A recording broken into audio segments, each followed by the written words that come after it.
যদি মুসাফির ও মুকিমের পিছনে নামাজ পড়ে, লোকাল ইমামের পিছনে নামাজ পড়লে তাকে ফুল নামাজ পড়তে হবে, আর একা একা পড়লে এই মুসাফিরের জন্য আপনার জুমার নামাজ নাই, মুসাফিরের জন্য হচ্ছে রোজা ভাঙার অনুমতি আছে, তবে সুন্নতে মুআক্কাদা নাই, শুধু ফজরের 2 রাকাত সুন্নত এবং বেতের রাসূল সাল্লাল্লাহু আলাইহি সাল্লাম এইটা কখনো ছাড়তেন না, এটা হচ্ছে পড়তেন।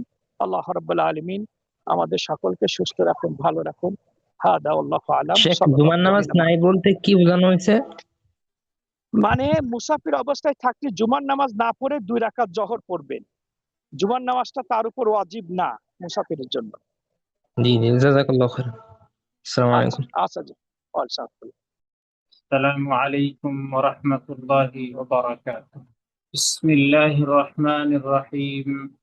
الحمد لله رب العالمين، والصلاة والسلام على أشرف الأنبياء والمرسلين، نبينا محمد وعلى آله وصحبه أجمعين،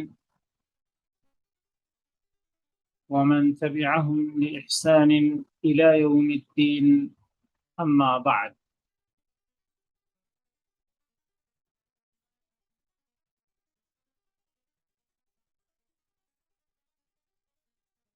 সম্মানিত দ্বীনী ভাই সকল, আমরা গত সপ্তাহ ঈমানের পঞ্চম রুকন এর শেষ পয়েন্টটা মোটামুটি প্রায় পড়ে নিয়েছিলাম। একটা পয়েন্ট শুধু অপূর্ণ ছিল, সেটাই আজকে পূর্ণ করব ইনশাআল্লাহ। তারপরে আমরা ঈমানের ষষ্ঠ রুকনের দিকে ট্রান্সফার হয়ে যাব ইনশাআল্লাহ।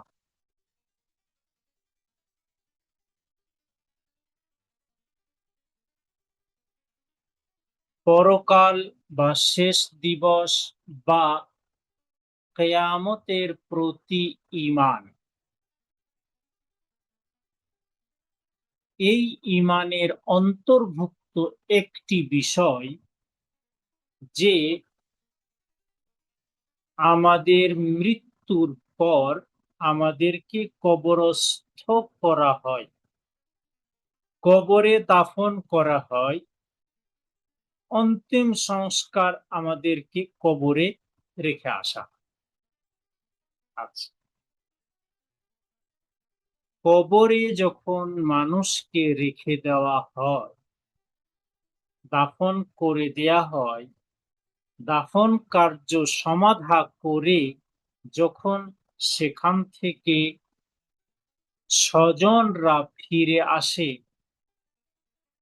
তখনই ওই ব্যক্তিকে 2 জন ফেরেশতা এসে প্রশ্ন করেন।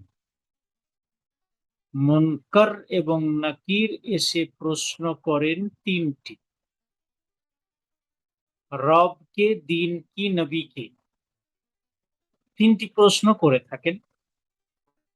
এই 3টি প্রশ্নের সঠিক উত্তর দিতে পারলে এবং এই উত্তর মুমিনরা দিতে পারবেন, আল্লাহ মুমিনদেরকে তৌফিক দান করবেন সঠিক উত্তর দেয়ার। পক্ষান্তরে যারা কাফির, বেঈমান, মুশরিক, মুনাফিক, এরা কিন্তু উত্তর দিতে সক্ষম হবে না। আচ্ছা, যারা উত্তর দিতে পারক হবে, আল্লাহ তাদেরকে কবরেই শান্তি প্রদান করবেন। কি শান্তি? অনেক কথা কোরআন হাদিসের মধ্যে এসেছে। তার মধ্যে আল্লাহ ওই সংকীর্ণ কবরটাকে প্রশস্ত করে দিবেন এবং ওই কবরের লিংক জান্নাতের সাথে হয়ে যাবে। জান্নাতি ব্যক্তি যেমন জান্নাতের সুখ স্বাচ্ছন্দ্য আনন্দ ভোগ করবে, তেমন ওই জান্নাতি ব্যক্তি যে সঠিক উত্তর দিতে সক্ষম হবে, কবরের ভেতরেই তাকে ওই সব নেয়ামত প্রদান করা হবে। পক্ষান্তরে যারা উত্তর দিতে সক্ষম হবে না, তাদেরকে কবরের ভিতরে শাস্তি দেয়া হবে। কবরটা এক তো সংকীর্ণ, আরো সংকীর্ণ করে দেয়া হবে। সাপ হবে, বিচ্ছা হবে, আগুন হবে, ওই কবরবাসীর লিঙ্ক পুরো জাহান্নামের সাথে হয়ে যাবে। সে হর প্রকারের কষ্ট, দুঃখ, বেদনা, জ্বালা, যন্ত্রণা সে কিন্তু সেখানে ভোগ করবে, পাবে সে। বিষয়টা বুঝতে পারলেন? প্রশ্ন হবে, সঠিক উত্তর হলে সুখ পাবে, বেঠিক উত্তর হলে দুঃখ পাবে। এই কথাটা অনেকেই মানে না, অনেকেই বলে, অনেকেই অস্বীকার করে বলে কবরের ভেতরে এরকম কিছু তো হয় না। কই আমরা কবর খুঁড়ে দেখলাম, কবর খুললাম, দাফন করার পরে দেখলাম কবরে কেউ প্রশ্নও করতে আসে নাই, কবরে তার কোনো সুখ স্বাচ্ছন্দ্যের কোনো লক্ষণও নাই, কষ্টের কোনো লক্ষণ নাই, আগুন নাই, সাপ নাই, বিচ্ছা নাই, কিচ্ছু নাই। কবর প্রশস্ত হয় নাই, সংকীর্ণ হয় নাই, যেমন মানুষ রেখে এসেছিলাম তেমনই আছে। আর বেশি দিন হয়ে গেলে দেখা যায় যে সে মানুষ সেখানে গলে গেছে, পচে গেছে, সরে গেছে, হাড় হাড্ডি কয়টা বাকি আছে। তাহলে কবরের ভিতরে প্রশ্ন হয়, কবরের ভিতরে সুখ হয়, কবরের ভিতরে দুঃখ হয়, এই কথা আমরা মানি না। কেন মানি না? যেহেতু দেখতে পাই না, অনুভব করতে পারি না। তো লেখক বলছেন যে তাদের এই কথা, তাদের এই দাবি হচ্ছে মিথ্যা। কারণ কোরআন ও হাদিস আমাদেরকে স্পষ্টভাবে জানিয়ে দিয়েছে যে কবরে এই সুখ দুঃখের বিষয়, প্রশ্নের বিষয়টা স্পষ্ট আকারে আছে। আমরা কোরআন হাদিসকে ফলো করি, আমরা মেনে নিলাম।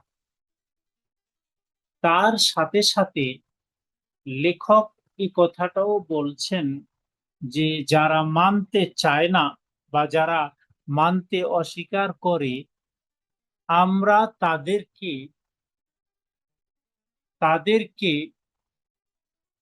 যুক্তিসঙ্গত প্রমাণ দেব। যুক্তিসঙ্গত প্রমাণটা কি, এটা আমি গত সপ্তাহে আপনাদেরকে একটু ইঙ্গিত করেছিলাম, আবারও আমি রিপিট করছি বিষয়টা, যে যুক্তিটা কি? যুক্তিটা হলো এই যে আপনার উদাহরণ দিয়ে বলছি যে আপনি ঘুমানোর পরে আশা করি প্রতিদিন না হলেও মাঝে মাঝে কোনো কোনো সময়ে স্বপ্ন দেখেন। কোনো সময় খুব ভালো স্বপ্ন দেখেন, আবার কোনো সময় ভয়াবহ স্বপ্নও দেখেন। এটা প্রায় মানুষের সাথে হয়ে থাকে। স্বপ্ন দেখে ভালো মন্দ। আচ্ছা, আপনি যখন স্বপ্ন দেখেন, এমনও তো আছে যে আপনি যে ঘরে ঘুমিয়ে আছেন সেই ঘরে সেই ঘরে আরো অন্য সাথী, সঙ্গী, কর্ম পার্টনার আরো ঘুমিয়ে আছে, আপনি একা না।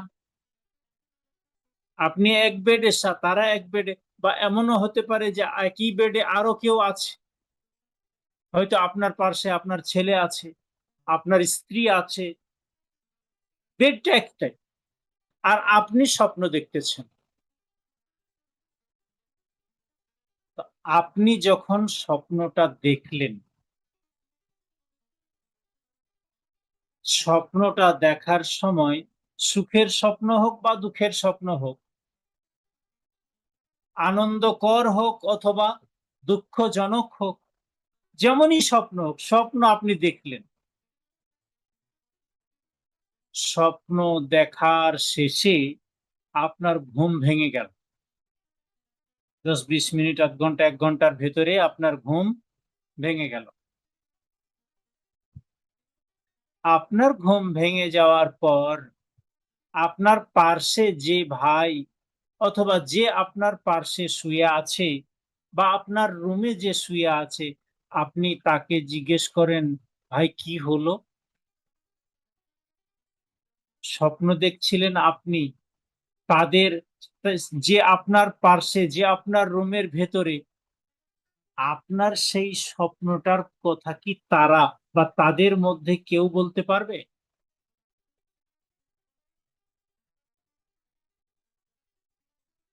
আপনি বলবেন, ভাই আমি তো স্বপ্ন দেখছিলাম আমি বাংলাদেশ চলে গেছিলাম, ওখানে গিয়ে ব্যবসা বিজনেস কত কি করছিলাম। আপনার রুমে যারা ঘুমিয়ে আছে, স্বপ্ন দেখছিলেন আপনি, স্বপ্নে আপনি বাংলাদেশ চলে গেছিলেন, কিন্তু আপনার রুমমেট যারা আপনার রুমে ছিল, তারা কি আপনার ওই বিষয়টা জানছে? জি না, জানছে না, এটা কনফার্ম। আমি আপনাদেরকে জিজ্ঞেস করার মানে হলো এটা, যে কনফার্ম কেউ জানছে না, কেউ বলতে পারবে না। ইভেন আপনার পাশে আপনার স্ত্রী ঘুমিয়ে আছে, সেও বলতে পারবে না যে আপনি কি স্বপ্ন দেখছিলেন। অথচ কিন্তু আপনি স্বপ্নের ভেতরে ব্যবসা বিজনেস বা সুখ দুঃখ যা হওয়ার সবই হচ্ছিল আপনার, কিন্তু আপনার পাশে থাকা লোক আপনার ওই অবস্থাটা, আপনার সুখের কথাটা অথবা আপনার দুঃখের কথাটা, আপনি কি বলে যে সেখানে ভয়ভীত হচ্ছিলেন এই কথাটা অথবা আনন্দে আনন্দিত হচ্ছিলেন, কোনোটাই পার্শ্বের অথবা বেডরুমের কেউ জিনিসটা বুঝতে পারছিল না। অথচ তারা আপনার পার্শ্বে, এমনও হতে পারে যারা আপনার পার্শ্বে আছে, হয়তো ঘুমাচ্ছেন আপনি, স্বপ্ন দেখছেন আপনি, কিন্তু তারা হয়তো কেউ না কেউ জেগেই আছে, আপনি ঘুমিয়ে আছেন। আপনি পুরো বাংলাদেশ ঘুরে আসলেন, আপনি সুখ দুঃখে পড়েছিলেন, যে জেগে বসে আছে আপনার পাশে সে কিছুই জানেন। বুঝতে পারছেন? এই এই ঘটনা অথবা এই পরিস্থিতিটাকে ওলামায়ে কেরাম ফিট করেছেন ওই কবরের পরিস্থিতির উপর। যারা অস্বীকার করতেছে তারা বলছে যে ওই কবরে তো আমরা কোনো আযাব দেখতে পাই না, কোনো সুখ স্বাচ্ছন্দ্যও দেখতে পাই না, প্রশ্ন উত্তরও আমরা কিছু বুঝতে পারি না। আমি বলবো বা ওলামায়ে কেরাম বলছেন, বুঝবেন কি করে? যে ব্যক্তি স্বপ্ন দেখছিল তার অবস্থাটাই তো আপনি বুঝতে পারেন না, তাহলে কবর যেটা গায়েবের খবর, যেটা গায়েবের অবস্থা, সেটা আপনি কি করে বুঝবেন?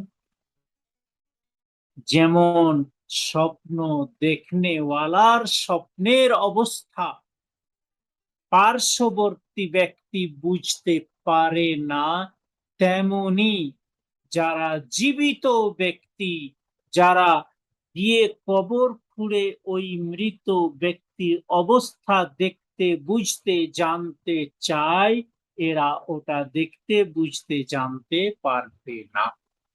এটা ওই ঠিক স্বপ্নের মতো। বুঝতে পারলেন? এবং তার সাথে সাথে এই ঘটনাটাকেই আরেকটু এগিয়ে গিয়ে দেখেন যে অনেক সময়ে মানুষ স্বপ্ন দেখে, শুধু স্বপ্ন বুয়াই হয় না, আবার অনেক সময়ে স্বপ্ন সত্যও হয়। বিশেষ করে যদি কেউ নবী সাল্লাল্লাহু আলাইহি সাল্লাম কে স্বপ্নে দেখে, তাহলে হাদিসের কথা যে নবী সাল্লাল্লাহু আলাইহি সাল্লামকে স্বপ্নে যদি কেউ দেখে তাহলে এটা বাস্তব। কারণ শয়তান নবীর রূপ ধরে আসতে পারে না, শয়তান নবীর রূপ ধরে আসতে পারে না। বিধায় নবীকে স্বপ্নে দেখার মানে হলো যে যে দেখেছে বাস্তবিকই সে নবী সাল্লাল্লাহু আলাইহি সাল্লামকে দেখেছে। আচ্ছা, তো নবী সাল্লাল্লাহু আলাইহি সাল্লামকে ব্যক্তি স্বপ্নে দেখলো, সে হয়তো কি জানি কোথায় আমেরিকায় আছে, আফ্রিকায় আছে, এশিয়া উপমহাদেশে আছে, বাংলাদেশে আছে, ভারতে আছে, পাকিস্তানে আছে। নবী সাল্লাল্লাহু আলাইহি ওয়াসাল্লাম তো পৃথিবী ছেড়ে চলে গেছেন, স্বপ্নে তাকে দেখলো। তো স্বপ্নে তাকে সেই ব্যক্তি দেখে নিল, তার স্বপ্নটা সত্য, অথচ সে নিজের ভাঙা খাটেই আছে এখন। এমন না যে সে আখিরাতের দিনে নবী সাল্লাল্লাহু আলাইহি সাল্লামকে দেখতেছে, অথবা মদিনায় নবী সাল্লাল্লাহু আলাইহি সাল্লামের জীবদ্দশায় তাকে দেখতেছে, তাও না। সে তো তার ভাঙা খাটেই শুয়ে আছে, ছেঁড়া বিছানায় শুয়ে আছে, অথচ নবী সাল্লাল্লাহু আলাইহি সাল্লামকে দেখে নিল, যেটা বাস্তব। বুঝতে পারলেন? তাহলে নবী সাল্লাল্লাহু আলাইহি ওয়াসাল্লামকে সে একটা বাস্তব জিনিস দেখলো, বাস্তব জিনিসকে দেখতেছে, কিন্তু আছে সে নিজের ভাঙা খাটে, ছেঁড়া বিছানায়। ঠিক ব্রাদারান, এই কবরের ভেতরে যারা শুয়ে আছে তারা বাস্তবটা ওখানে অনুভব করছে, বাস্তবটা তারা পাচ্ছে, তারা পাচ্ছে বাস্তব। আপনি তাদের বাস্তব বাহ্যিক রূপটা দেখে আপনি বলবেন যে কই, তাদেরকে কিছু তো হয় না। আল্লাহ রাব্বুল আলামিন আপনার এই দৃষ্টি চক্ষুকে এই যোগ্য করেন নাই যে আপনি ওই শাস্তি, ওই আযাবকে দেখতে পারবেন। বিধায় ওই সুখ, ওই স্বাচ্ছন্দ্য এবং ওই কষ্ট দুঃখ দেখার মতো আপনাকে আল্লাহ ক্ষমতা প্রদান করেন নাই। আপনাকে যে দিল মহান আল্লাহ দিয়েছেন, ঈমান আনার পরে এটাকে বিশ্বাস করতে হবে যে কোরআন ও হাদিসের মধ্যে আল্লাহ এবং তার রসূল সাল্লাল্লাহু আলাইহি সাল্লাম যেটা বলেছেন, যেটা বয়ান দিয়েছেন, সেটা আপনাকে মেনে নিতে হবে। কবরের সুখ, স্বাচ্ছন্দ্য, দুঃখ, কষ্ট, এটা বাস্তব। তার ধরন কি, তার কি আকারে হয়, তার কি, এই ব্যাপারে আপনাকে কি বলে যে মাথা মেধা লাগালে হবে না। এটা গায়েবের বিষয়, এটা নিয়ে আপনি বা বিশ্বের কোনো মানুষ এটা নিয়ে চিন্তা ভাবনা করলে পারবে না। আশা করি যে এই পয়েন্টটা মোটামুটি স্পষ্ট হয়েছে। সময়ের স্বল্পতার কারণে আমি নোট থেকে এই বিষয়টা আর পড়ছি না। আপনারা যদি বুঝতে পেরেছেন তাহলে এই বিষয়টা আপনারা আপনাদের নোট থেকে পড়ে নেবেন এবং বোঝার চেষ্টা করবেন। এরপরে আমরা ইমানের ষষ্ঠ রুকন, এটা জানার বা পড়ার চেষ্টা করব ইনশাআল্লাহ। পরবর্তী ইমানের ইমানের ষষ্ঠ রুকন তাকদীর বা ভাগ্যের প্রতি ইমান। এটা তো আমরা কিছু না কিছু পড়ব ইনশাআল্লাহ, কিন্তু সর্বপ্রথম আমি আপনাদেরকে একটা প্রশ্ন করি। এই ষষ্ঠ রোকন পড়ার আগে এবং শুরুতেই এর ব্যাখ্যাটা আমরা জানার বুঝার চেষ্টা করব, যাতে করে আমরা ভাগ্যের প্রতি ঈমানটা বুঝতে পারি। তাকদীর, তাকদীর শব্দের অর্থ কেউ বলতে পারবেন? তাকদীর, এটা আরবি শব্দ, কিন্তু এটা মনে রাখবেন।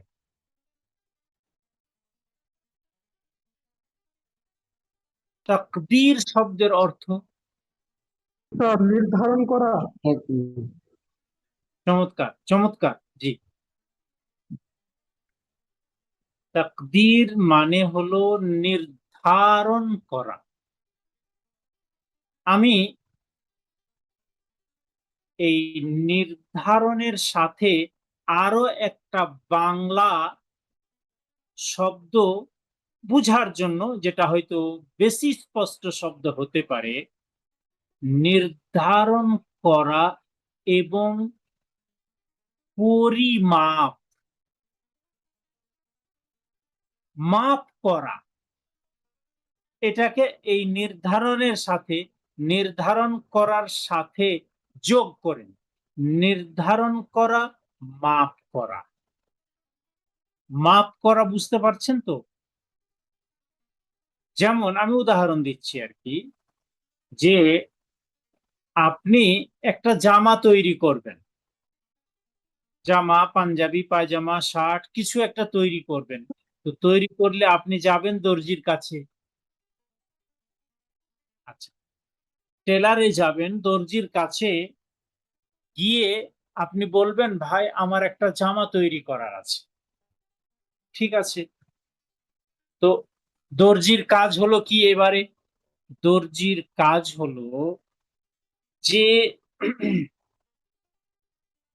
আপনার জামাটা তৈরি করার আগে কিভাবে তৈরি করবে তার একটা মাপ নেবে, মাপটাকে নির্ধারণ করবে। কি মাপ? মনে করেন, একটা উদাহরণ দিয়ে বুঝার জন্য বলছি, যে আপনার জামাটা তৈরি হবে, এর দৈর্ঘ্য কতটা হবে, এর প্রস্থ কতটা হবে, হাত কতটা হবে, হাফ হাত হবে নাকি ফুল হাত হবে, কেমন বোতাম হবে, কি ইত্যাদি ইত্যাদি সব মাপটা, পরিমাপটা একটা কাগজে অথবা তার খাতায় এটাকে নোট করে নেবে। উদাহরণ দিয়ে বলছি, যে আপনার জামাটা 20 ইঞ্চি লম্বা হবে। এটা আপনি বললেন যে আমার জামাটাকে আপনি 20 ইঞ্চি লম্বা করবেন। কতটা লম্বা? 20 ইঞ্চি। তা দর্জি সেটা লিখে নিল 20 ইঞ্চি। যেই দিনে জামাটা আপনাকে দর্জি তৈরি করে দেবে, জামাটা আপনাকে দর্জি দিয়েছে ঠিক, কিন্তু জামাটা লম্বা করেছে 14 ইঞ্চি। তাহলে যে মাপটা আপনি দিয়েছিলেন আর যে মাপটা দর্জি নিয়েছিল সেই অনুসারে হয় নাই। তখন আপনি কি করবেন? আপনি বলবেন, ভাই এই জামা আমি নেব না। এবারে নিয়ম অনুসারে বদলে আপনাকে আরেকটা জামা তৈরি করে দেবে, নাকি ওর মূল্য আপনাকে দিবে, সেটা আপনাদের ব্যাপার। কিন্তু যেটার মাপ আপনি 20 ইঞ্চি দিয়েছিলেন, 16 ইঞ্চি দিলে, 14 ইঞ্চি দিলে আপনি সেটা নিবেন।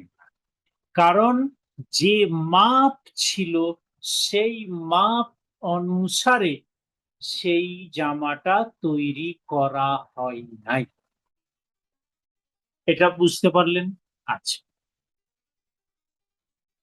তাকদীর, এটার নাম হলো তাকদীর। এই যে দর্জি নির্ধারণ করলো, মাপ নিল, এই ছক, এটার নামই হলো তাকদীর।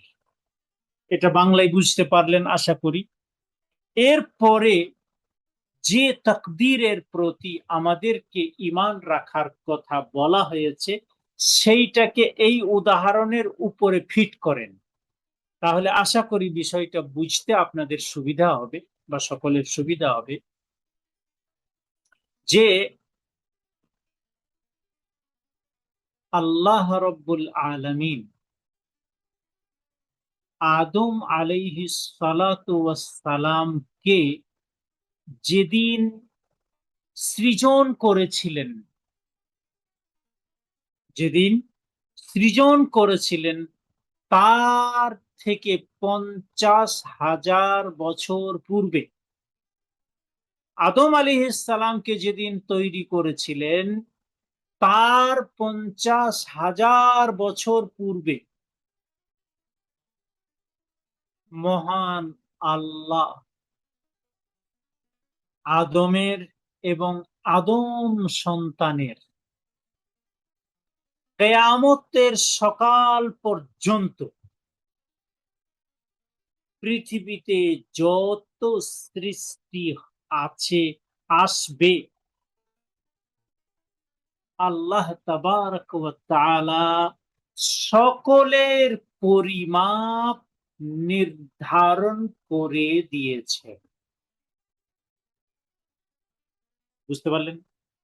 আদম থেকে নিয়ে কিয়ামত পর্যন্ত এর মধ্যেখানে যত কিছু হবে, যা কিছু হবে, ভালো হবে, মন্দ হবে, ছোট হবে, বড় হবে, আলো হবে, আঁধার হবে, সুখ হবে, দুঃখ হবে, বিপদ হবে, স্বাচ্ছন্দ্য হবে, আনন্দ হবে, যাবতীয় কিছু মহান আল্লাহ ওটা ফিক্স করে দিয়েছেন, নির্ধারিত করে দিয়েছেন। এই যে নির্ধারিত মহান আল্লাহ করে দিয়েছেন, এই নির্ধারণের উপর ঈমান রাখা এবং আপনি চোখ বন্ধ করে বলবেন, মানবেন যে এই নির্ধারণ, এই ফিক্সিং মহান আল্লাহ করে দিয়েছেন, আমি সেটা মেনে নিলাম, এটাই তাকদীরের প্রতি ঈমান। এবারে আসুন, আদম থেকে নিয়ে কিয়ামত পর্যন্ত এটা আমরা বাদ দিলাম। আপনি আপনার জীবনটাকে দেখেন, ঈমানের ক্ষেত্রে বলছি। আপনার জীবন 80 বছর, আজ থেকে 20 বছর আগে আপনার জন্ম হয়েছে, এখন আপনার বয়স 20 বছর, আরো 60 বছর আপনার বয়স আছে। এটা উদাহরণ দিয়ে বলছি, জানি না কতদিন আছে, সে তো আল্লাহ ভালো জানেন। কিন্তু আপনার 80 বছর, 20 বছর পেরিয়ে গেছে, এখন 60 বছর আছে। এই যে 80 বছরের যে একটা পরিমাপ, শুরু এবং শেষ, এই শুরু কি বলে 2000 থেকে 2080 পর্যন্ত, এই যে মধ্যেখানে এই সময়টা আপনার কি হতে পারে, কি হয়েছে আপনার সাথে? আপনার জন্ম হলো, আপনি লেখাপড়া করলেন, বিদেশে আসলেন, রোজগার করতেছেন, বিয়ে শাদী হলো, ছেলে মেয়ে জন্ম নিল, তাদের বিয়ে শাদীর ব্যবস্থা হলো, বাবা হলেন, দাদা হলেন, নানা হলেন। এর মধ্যে আপনার উপরে কত ধরনের বিপদ আসলো, কতই হয়তো সুখের সাথে আপনার দেখা হলো, কত কিছু। এই যে 80 বছর আপনার জীবনের এরিয়া, জীবনের যে আপনার 80 বছরের সীমা, এই সীমাটা মহান আল্লাহ আপনার আসার আগেই এটা ফিক্স করে রেখেছেন, এবং এই ফিক্সিং এর উপরে আপনাকে ঈমান রাখতে হবে। এটাই হচ্ছে তাকদীরের প্রতি ঈমান। হ্যাঁ, পরবর্তীতে একটা কথা আসবে, আপনি এটা ভাববেন না তাহলে তো আমি নিরুপায়। না, ঈমানের মানে এটা নয় যে আপনি নিরুপায়। কারণ হলো যে আগামীতে আপনার জন্য কি হবে, আপনার ভাগ্যে কি লেখা আছে, সেটা আপনি তো জানেন না। আপনাকে ভালোটা করে যেতে হবে, যেটা আপনার ভাগ্যে আছে সেটা হবে। কিন্তু আপনাকে করে যেতে হবে ভালোটা। আপনি করবেন মন্দটা আর বলবেন এটা আমার ভাগ্য না। আমি অধিকাংশ একটা উদাহরণ দিয়ে থাকি যে আপনি গাড়ি ড্রাইভ করছেন,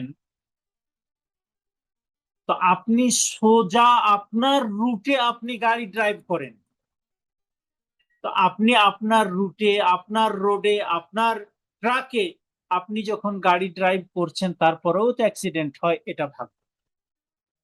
কিন্তু কেউ উল্টো রুটে যাবেন, রুট হচ্ছে এই দিক থেকে গাড়ি আসবে আর আপনি এই দিক থেকে গাড়ি নিয়ে যাবেন, তারপরে আপনি বলবেন যে অ্যাক্সিডেন্ট হয়ে গেল, দুর্ঘটনা হয়ে গেল, এটা আমার ভাগ্য না, এটা আপনার ভাগ্য না। আপনাকে সঠিক রুটে যেতে হবে, যেটা হবার সেটা আপনার ভাগ্য। ঠিক রুটে গিয়ে আপনি বলবেন এটা আমার ভাগ্য, ভাগ্যের দোষ দিবেন, এটা না। যাই বলার উদ্দেশ্য হলো এই যে এটার নাম হলো ভাগ্য বা তাকদীর, যে মহান আল্লাহ আপনার পুরো জীবনের ইতিহাস লিখে রেখেছেন। আপনাকে সেই নির্ধারিত তাকদীর, ওই ফিক্সিং এর উপরে ঈমান রাখতে হবে। এটাই হচ্ছে তাকদীর এর প্রতি ঈমান। আশা করি তাকদীরের পুরো ছকটা আপনি কিছুটা অনুভব করতে পেরেছেন। এই কথাটা আমরা একটু পরে, অথবা হয়তো আজকে সম্ভব নাও হতে পারে, আমরা পড়ব এইভাবে যে আপনার আপনার যে নির্ধারণটা মহান আল্লাহ করে দিয়েছেন, এই নির্ধারণের প্রতি আপনি ঈমান তো রাখবেন, কিন্তু এই এই নির্ধারণটাকে উলামায়ে কেরাম কোরআন ও হাদিসের আলোকে 4টা শব্দে বুঝিয়েছেন, যে 4টা শব্দের প্রতি আপনাকে ঈমান রাখতে হবে। কি কি সেই 4টা হয়তো বিশ্লেষণ করার সময় পাবো না, কিন্তু 4টা বিষয় আপনাদেরকে আমি বলে দিই, যেটা আপনাদের নোটে আছে আর কি। 4টা জিনিস হচ্ছে কি, যে ভাগ্যের প্রতি ঈমান রাখা 4টি বিষয়কে শামিল। 1, ব্যক্তিকে ঈমান রাখতে হবে যে ভাগ্যের বিষয় সব আল্লাহ রাব্বুল আলামিন জানেন। আল্লাহ রাব্বুল আলামিন আপনার, বিশ্ববাসীর সকলের ভাগ্যে কি আছে এটা আল্লাহ রাব্বুল আলামিনের ইলম এবং জ্ঞানে আছে। আপনাকে ঈমান রাখতে হবে যে আল্লাহ জানেন, একটা পয়েন্ট। দ্বিতীয় পয়েন্ট যেটার প্রতি আপনাকে ঈমান রাখতে হবে, যে আপনার জীবনের পূর্ণ কাহিনী মহান আল্লাহ লিখে রেখেছেন। এক তো আল্লাহ জানেন, এবং জানার সাথে সাথে ওটা আল্লাহ কি করেছেন, লিখে রেখেছেন।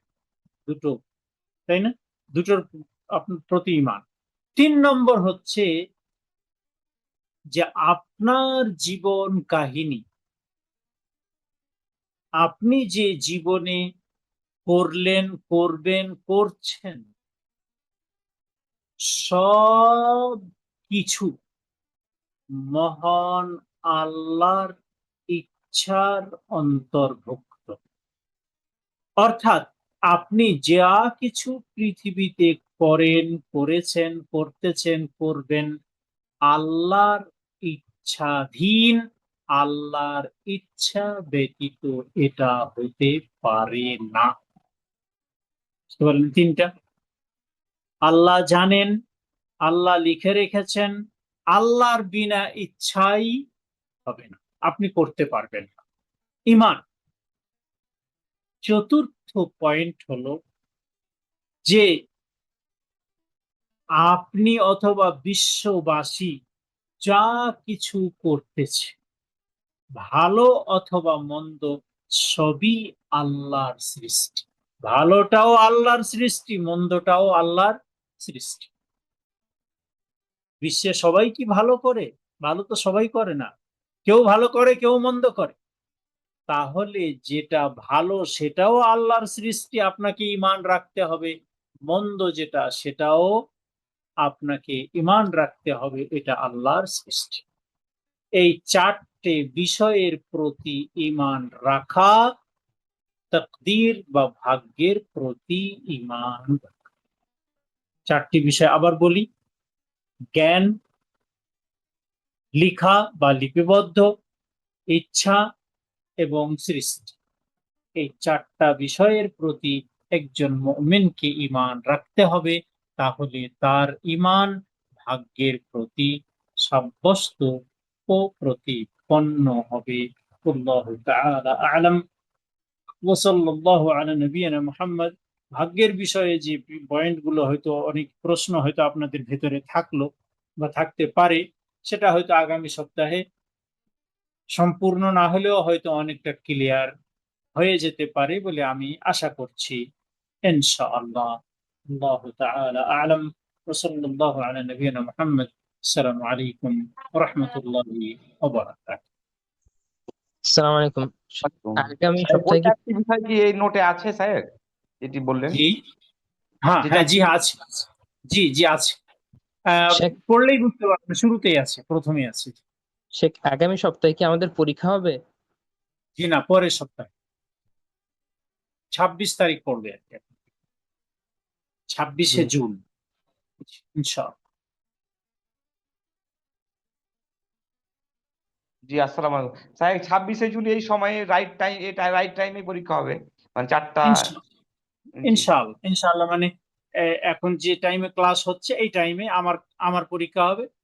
আগের ওস্তাদের পরীক্ষা আগে হবে, পরের ওস্তাদের পরীক্ষা পরে হবে, মানে সেম টাইম আর কি, জি ইনশাআল্লাহ। সাহেব, জাযাকাল্লাহ খাইরান। বারাকাল্লাহ। শেখ এখন কি একটা প্রশ্ন করা যাবে? সময় তো হয়ে গেছে, বলেন, অসুবিধা নেই। শেখ অনেকেই বলে যে আ- যে করব বলে আল্লাহ লিখেছে, বা ব্যক্তি যা করবে তা আল্লাহ তাআলা জানেন, তাই সেটা আল্লাহ লিখছে। তো এই বিষয়টা বলা আমি যতদূর শুনছিলাম যে এটা ঠিক না, বা বিষয়টা কি আসলে বিস্তারিত জানতে চাচ্ছিলাম। মানে আল্লাহ জানেন এবং আল্লাহ লিখে রেখেছেন, এই কথাটা বলা কেমন? এই ধরনের প্রশ্ন করছেন নাকি আপনি? আমি শুনেছিলাম যে যে ব্যক্তি করবে বলে আল্লাহ লিখছে, এরকম কথা বলা যাবে না। এটা আমার জানা মতে আমি জানছি না আর কি। কারণ হলো যে আপনি বা বিশ্বের মানুষ যা কিছু করবে, এ, আমি অবশ্য আপনার ওটাকে করে দিলাম, তারপরেও আমি বলছি আর কি যে দেখুন, আল্লাহ রাব্বুল আলামিন কোরআনের ভিতরে বলেছেন যে আলাম তা'লাম আন্নাল্লাহা ইয়া'লামু মা ফিস সামাওয়াতি ওয়াল আরদ। তুমি কি জানো না যে আল্লাহ আসমানে এবং জমিনে যা আছে সবই জানেন? তাহলে আল্লাহ জানেন, কথাটা তো আল্লাহ নিজেই বলছেন, তাই না? বিধায় এই কথাটা বলার ভেতরে কোনো অসুবিধা নাই। আল্লাহ সব জানেন এবং আল্লাহ লিখে রেখেছেন, ইন্না যালিকা ফি কিতাব। আল্লাহ যেটা জানেন সেটা আল্লাহ লিখে রেখেছেন, এটা আছে কিতাবের ভেতরে বা লিপিবদ্ধ আছে, সেহেতু এটাতে কোনো বাধা নাই। হয়তো হয়তো আপনার প্রশ্নটা অন্য একটা পয়েন্টে হয়তো আছে, যেটা আমাদের হয়তো আগামী সপ্তাহে আমি পয়েন্টটা বলতাম। সেই পয়েন্টটা হলো এই যে খারাপ জিনিস, মানে